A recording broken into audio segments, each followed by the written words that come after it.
All right, teammates. We are back once again. If this is your first time listening to the Move Swiftly podcast, welcome to the show. Welcome to the number one show on innovative teamwork. Great to have you. To my regular listeners, it's now become your expectation. You know I bring nothing but the best. Great people that have a great mission, a great story, and they are simply here to help you. It's Dr. Julie Pham, who, I would attempt to just list off her resume and everything that she's done, but I'm not. That's going to take a pod in itself. I will tell you that you are going to completely change the way you think about the word curiosity by the end of this episode. She has a TED talk that I was listening to actually before we got on, and it really, me as the innovative teamwork guy, I had my notes out. I had certain things I was taking and made sure I wanted to ask her once I had her on. So with all that, Dr. Julie, welcome to the show. Thank you so much, Aswan. Yes. So, like I was saying, you have broken into a concept about curiosity that has been like just a fantastic way of thinking about your expectations, what you get, and the whole thing. But before we get there, I want to kind of give you the opportunity now to talk a little bit about your background, because one of the things that actually intrigued me about the way you grew up is that your parents actually ran their own newspaper that eventually you and your brother bought, and you learned the business and things like that. And so much of that is important. Your upbringing is so very important in regards to what you decide you're going to do as an adult. So, the floor is yours to kind of speak on your upbringing a little bit. Yeah, We'll go from there. yeah. So a really important part of my identity is that I am a Vietnamese boat person. My parents and I came here when I was a 2-month-old baby, and then Mhm. my parents started the first privately owned Vietnamese newspaper in the Pacific Northwest in And Seattle. right. And so I grew up with the newspaper and never thought I would work in it. And then I decided to, when I went to undergrad, I decided to become a historian. And so I actually ended up pursuing my PhD in history Oh, okay. and realized I didn't want to stay in academia and I wanted to go into business and I didn't want to get an MBA. I didn't want to go back to school. And so I Right. actually came back to Seattle to help run the newspaper in Mhm. 2008. So during the Great Recession. And that was my real life MBA. I learned so much from running the newspaper Yeah. during a time of great scarcity. Right. So I did that for 3 years alongside my parents and my brother. Mhm. And I was just making so little money. And by the Yeah, way, well, I was also that so actually leads much, me to a question though, because you said 2008, right? yeah, Now, social media was becoming a thing, and people were getting their news from these phones, so, absolutely. like selling the hard physical copies of newspaper. That you're right. That would be way more of a lesson than any business school, any MBA can teach you. So let's stay there for a little bit. Like, what were some of the challenges that you were dealing with as you saw people transitioning from just getting a newspaper to now I'm just going to look it up on Twitter and figure out what it is I want to look at? So it was the global decline of our industry. And yet we were also serving a Vietnamese readership. So we actually still have a bit more time because a lot of our readers still depend on the print. They're not going straight to social media, to the internet. And yet advertisers were changing their expectations of the return. And so everything was changing. Mm-hmm. And it just became so much harder. And so what we ended up having to do is a lot more partnerships. Hmm. So we actually I created a ethnic media coalition. So bringing together Really? people from different, from the Chinese newspapers, the Spanish speaking, Right. the African newspapers, the African American, like all of these different communities. It's like, how do we do more Mm-hmm. together? How do we support one another? Because we actually have similar challenges. Yes. So, what were one of some of the part? Well, first of all, I want to make sure I make the point to the listeners as well. When these things happen in business and they're inevitably going to happen, it's important that you do get creative. It's important that you do figure things out because that can ultimately lead you to your next phase in life and what you're going to be doing next. And like you mentioned, you were a history major, and in many ways, one of my favorite authors, actually, Malcolm Gladwell, the author of Mhm. Outliers, he was a history major, and you see the work he's done. So knowing your history and then having that experience in business, that mix can create something incredibly important. So, with that, what did the when you were approaching them and making the partnerships, how did it look? Kind of walk us through the framework of what you use to gauge these people to create partnerships, because that kind of leads into kind of what the work you're doing now in work Mhm. environments. It's just that even though we serve really different communities, we had similar challenges. Hmm. And we were all being hit by the fact of all of our advertisers were drying up, and there was still a even stronger need for our in language material. And so how do we get scrappy together? There were grants for content, but there weren't, we didn't, a lot of us started as just being passionate about serving our community. We didn't know how to be businesses. Yeah, that's what's That's up. and so what I ended up doing was I didn't even know the word at the time. I didn't know it was called private public partnership, but that's what I ended up creating. So I Yeah. was just, hey, there are all of these government agencies and nonprofits and private businesses that want to use us to reach out to our communities. So Okay. what if we were to create a capacity building program, like a learning program where those different organizations would give us their knowledge, Hmm. and in exchange they would get to be connected with us. So I'm going to give you an example. Yeah. The Seattle Public Library, they have all of these free databases on how to do market research, Wow. right? There was a PR company that of course wanted to get connected to us, and so that we said, hey, well, can you help us distinguish how this Chinese newspaper is different from that Chinese newspaper? How can you help us teach us that? Comcast, they helped us with how do we even start to sell internet advertising? And Huh. so all of those different organizations had something to give, some knowledge to give. And so what we said was, let's create a win-win situation. Uh-oh. And you get Covey something again. and There he we get is. He's something. been And how do we Covey. come Win-win. together, Hmm. and how do we make 1 + 1 = 3? That's Hmm. what I'm constantly thinking about. How do we do more with less? Hmm. All right, so that happens, and are you just going right into the working world, or do you still, because I know you mentioned you were an educator as well, you spent some time doing that. When did this transition hit you, sort of the epiphany hit you to where, there's something curious. I think you had mentioned something about you got on a Zoom and someone said you weren't working well or something like that. So I'll let you kind of fill in the blanks when it comes to Yeah, yeah, that, and yeah. then the TED Talk and how you're Yeah, able to do that. yeah. So I was trained as an academic, but what I realized is in academic and in research is it's very much about outward curiosity, pursuing new knowledge, accumulating that knowledge. Hmm. And then when I started working at the newspaper and doing community building, I realized, whoa, there's so much to be learned from one another, from other people, from Yeah, conversations, not yeah. just book learning or research learning, Mhm. right? And then I got, and this is how I got even more curious about curiosity or understanding the importance of curiosity, Mhm. was recognizing how its impact on collaboration. So I actually had brought together people from different backgrounds from different sectors. And what I noticed were the teams that did really well, or there are people who did really well, and there are people who really struggled. And the people who really struggled were those who were focused on the outcome, only on the outcome. And Mhm. those who did really well, or who were really thriving, were those who were just, look at what I'm learning. I Mhm. had no idea.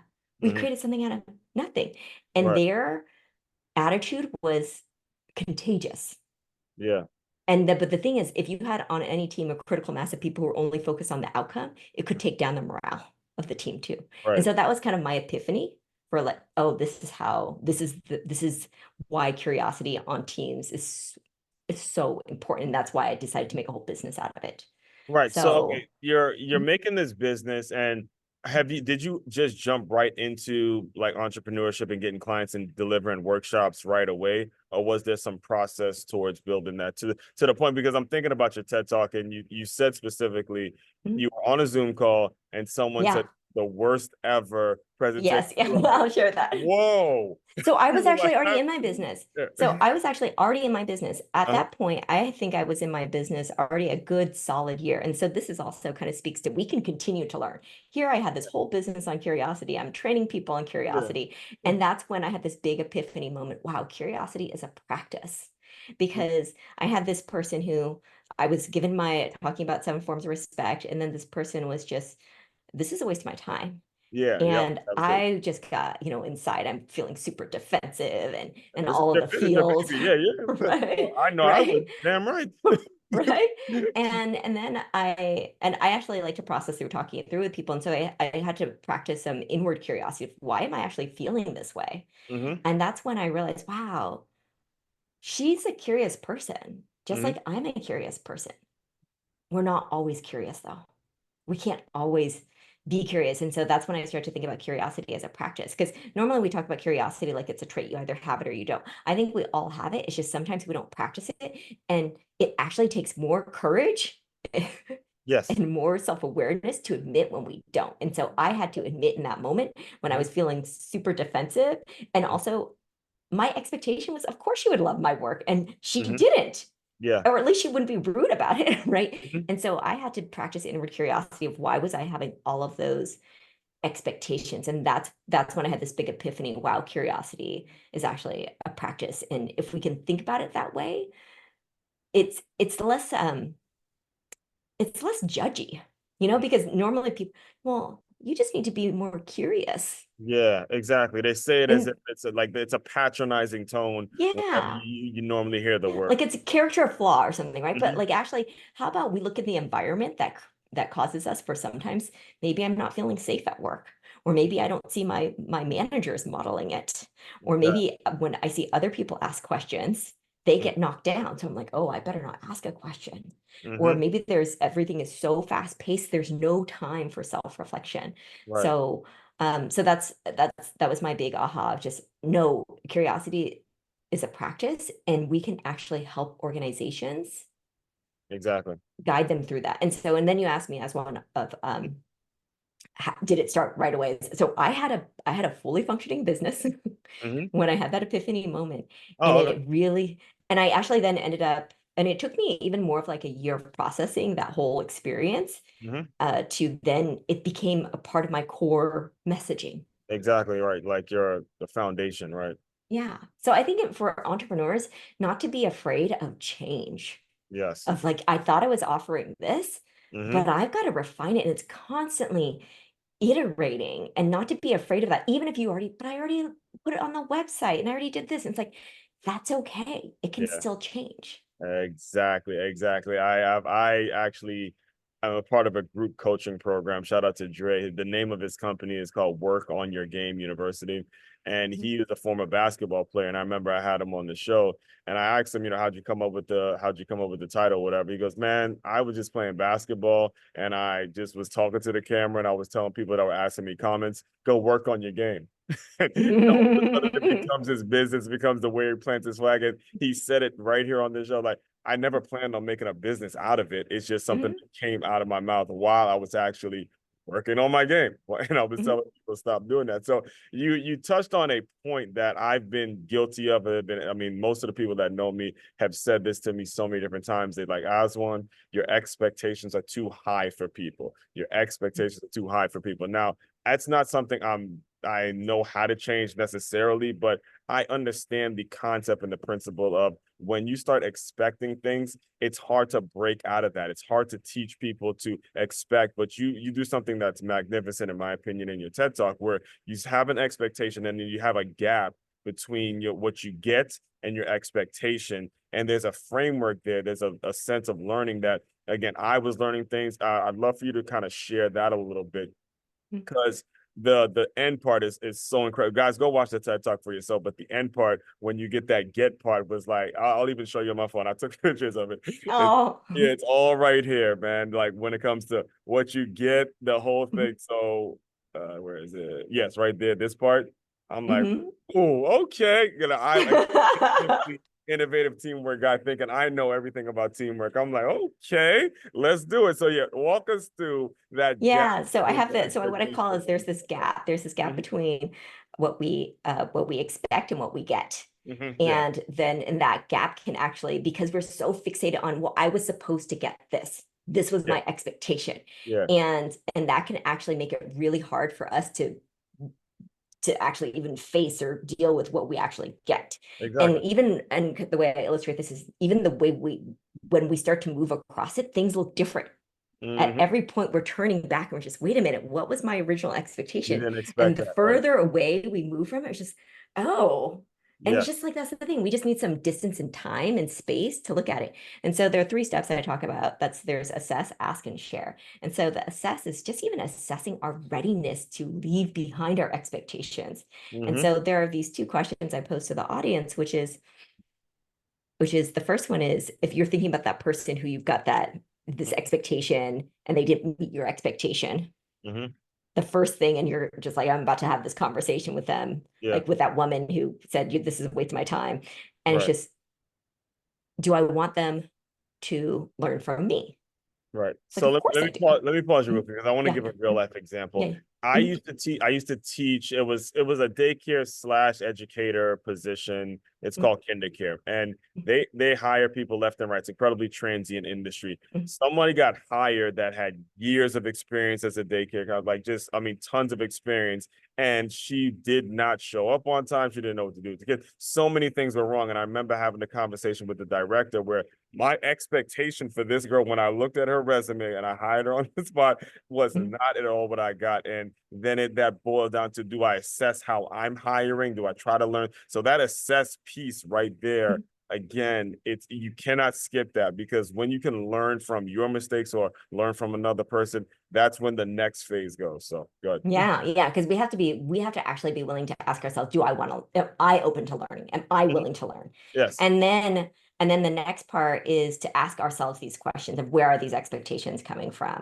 What Mhm. are other ways of seeing that? And then to share. And then the sharing part is to talk about what you're learning. And sometimes people feel ashamed of this. Yes. They don't want to admit that. I mean, when I asked myself what were my expectations, I realized I felt entitled to getting a good positive response from the audience. And that was kind of embarrassing to admit. Yeah. Yeah. But when I share that with people, All right. right?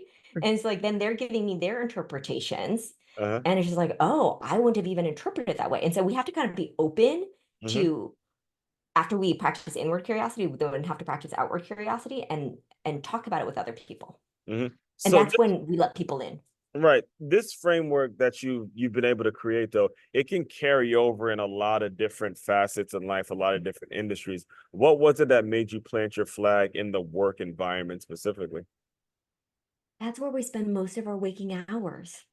Yeah. That is where we spend more time with our colleagues than our loved ones, than our best friends, or Hmm. even our just our casual friends. Like we spend Right. more time with, and so how we feel at work is actually going to affect every other part of our lives. Yeah. Even if we don't talk about it with our partners, but we're bottling it in and they know something's wrong, but we don't. So Right. it's really hard for people to actually separate. There are some people who can say, this is work and this is home. And they have a very, but most people, That's how I they grew up. carry it. I They may mean, not express you it, but know what it's they like to. I carry mean, it. my dad was ran his own company. I mean, it was where he was working literally in the house. But you already, I'm preaching to the choir with that, so you already know what Mhm. it's like to have Yeah, parents yeah. that Well, have. I mean, yes, Right. because like you had dad who's entre my parents were entrepreneurs. Yeah. I Exactly. grew up in the newspaper business, right? Right. And there's no, and so yes, you asked me why the work world? Because that's where so much of our time is spent. So as you're talking, I understand it because I grew up in that environment. Now, what has been the biggest challenges though? What has been the biggest resistance when you try to approach some of these managers, these corporate execs? They say, I don't need this, girl telling me how to run my. How is the resistance? How have you been able to handle the challenges when it comes to just getting through to them and teaching them that they actually need this stuff? Well, so actually sometimes it's I I now like in the beginning, it was just Hmm. like, oh well, let me try to explain. But actually there are a lot of people who I actually don't try to fight people who don't think that they need it. Mm. Because that's another thing about the forms of respect, because people are like, well, what if they Okay, don't, what if they're we're gonna not talk willing to about learn? that It's like, too. The book, yeah. yeah, you're if they're not willing to learn, then it's not you can't persuade them to want to learn. So Right. actually we work with organizations who do invest in relationship building, who do want to foster curiosity, who Right. do think who the leaders are like, I'm not always right, I still have something to learn. There are a lot of organizations who do practice that, and then there are a lot who are just like, no, they're very transactional. And we work with organizations who are relational and who are just I want to get better at this. So the analogy, as one, do you know the five love languages? Yeah, I do. I do know. Yeah, right. I love that. I have that. And the reason why I bring that up is because with my book, Seven Forms of Respect, because that's one of the Yeah. things we do a lot, is Oh, it's kind of like seven forms of respect is kind of like five love languages. And oh, the is that analogy part I of it? like, Is that how you were able to come up with the book idea? yeah. Okay. But like just I like to say, just like five love languages does not help abusive relationships, Mm-hmm. seven forms of respect, curiosity around respect, curiosity does not help people who don't want to learn. Who doesn't want to If you learn? Right. don't want to learn, I cannot instill that desire Mm-hmm. in you. So that's where as an entrepreneur, and this is like me, entrepreneur tip here, Yeah, don't try to persuade people who I don't don't. want to buy I don't want to get what it. you have to offer. There are a lot of people who want to have what you want to offer, and you just need to frame it in a way that they'll understand. Mm-hmm. I love that you made that point, and that where I'm kind of thinking is the person who wants it, but isn't kind of higher up on the totem pole, and they may be hearing you talk, they may be, run into your world in some way, shape, form, or fashion. And you did make the point of, assessing the situation when a person just has to let go of the job. If you're not growing, if you're around people that are just not serving, you have to figure it out. Can you speak a little bit to that person who may want your services, but just knows that, look, it's not even I won't even bring it to my boss. I want to know how I would even get access to your world. So good. I mean, because I really think about making the work accessible. It's like we do Mhm. lots of YouTube videos for free. We've Yeah. got the book. We've got lots of actually offerings that people can do on their own. Hmm. And then also just starting to talk about it with their coworkers and to Right. see if that there's traction that way. Because we've had some clients where it really started for some people who were just individually interested in it. And then it's just like, huh, Okay. well, and then they would just share the framework. Hmm. Um, and I think that when we talk about curiosity and respect, those concepts are pretty universal and neutral. Yeah. And what I mean by that is it doesn't feel woo-woo. No. It doesn't feel like, oh, you're trying to get me into all this relationship stuff, Yeah. right? It's just like, That's why I yeah, think it's a cool curiosity is way that you important. made Respect is sure important. the work environment. Yeah. That's Right? yeah. Right? Right. And Right. all of these organizations have on their vision statement, curiosity. We care about curiosity. And then what we say is, 70% of people say that they face barriers asking questions at work. You Uh-huh. may think that is important, but let's talk about that. Right. Why is that? Why are so many people afraid to ask questions? All right, so let's kind of do this. That if there's someone listening in, what's the filtering process in which they would kind of that you would take them through to make sure that they're sort of ready for this knowledge? Because this is and I want to make sure I make the point too. This isn't a short-term commitment, guys. This is, like she said, you're spending most of your time either working or thinking about work, think about how you're going to pay the bills, and it's going to affect every element of your life. So you can't be thinking it's going to be a quick fix. You can't be thinking in terms of short term. You're going to do this work. This is a lifelong commitment that you're making. So it's important that you kind of put it out there in terms of who you filter out, who's going to be the people that are going to, go the long haul and all that kind of stuff. So what I'm going to do is I'm going to share the three elements of practicing Yes, curiosity, and then I'm going to share the questions I ask when I'm talking to someone to see if it's the right fit. let's So do the it. three elements, first is self-awareness, the second is relationship building, and the third is clear communication. So that first one, self-awareness, how do I be curious about myself? How do I want respect? What matters to me? Why? The second one is relationship building. How do I be curious about other people and let them be curious about me? So that's reciprocity. That's back and forth. That's how we form relationships when we exchange. And the third is how do I listen to understand, ask questions when I don't understand, and how do I tell specific examples and stories from my life? Hmm. So then I ask people at your organization, on average, Hmm. on a scale of 1 to 5. So I say, what's the level of self-awareness? Hmm. Then the second one is, what's the scale of 1 to 5, what's relationship building like? Hmm. Then the third question I ask is, how how would you rate people on their ability to listen to understand? Hmm. What about asking questions to understand? And the Hmm. last one is being specific and giving sharing specific examples and stories. And so from each of those, they start to share Hmm. all the other things. And Hmm. so maybe it's like they're pretty actually high on self-awareness, but they're low on asking questions Hmm. and sharing specific examples. And they'll typically explain why. Hmm. And so from there, we're able to go, oh, okay, it sounds like you could need this or this. And Right. um, yeah, So what are some of the results that you've gotten, like the feedback that you've gotten for the clients that have worked? yeah. So here's one of my favorite examples is that, so with the respect work, we like to ask who in your life, what influences how you think about respect? And Hmm. so we had this one client who um, they, when they asked that of their employees, and it was more blue collar workers, right? They had expected people to talk about their social identities, like their race, their gender. These are the things that influence. They were so surprised by what they learned. Hmm. And they heard, I'm a plumber or I'm a customer service rep. This influences. And so, how I like to describe that is oftentimes when we're trying to have these conversations, we say, here's a list of boxes. Check Hmm. off check off a box. And in our approach, we say, what's important to you? You tell me. You tell one another. You start those conversations. That requires practicing inward curiosity first. I have to ask myself before I can share with you. And Yeah. so that for that client, they learned about their employees in Mm-hmm. ways that they had not expected to learn. Right. Yeah. And so that's like the self-awareness part. And then another one in communication, we had another client who said after their org went through the training, they had to release some really bad news. Yeah. And then from that, but this time the people's reaction to the bad news was not uh not negative about the news itself, but negative about how it was communicated. Yeah. And Yeah. that's a difference, right? Because it's like they understood that the bad stuff was going to happen, but what they were reacting to is like, well, we wish you had communicated it this way Mm-hmm. because that would have felt more respectful to us. That's how we want respect. Not Right. that they were trying to be disrespectful, but it's more of this is what we want. And so even that little distinction of moving away from the content to how it was delivered was a Mm-hmm. major change.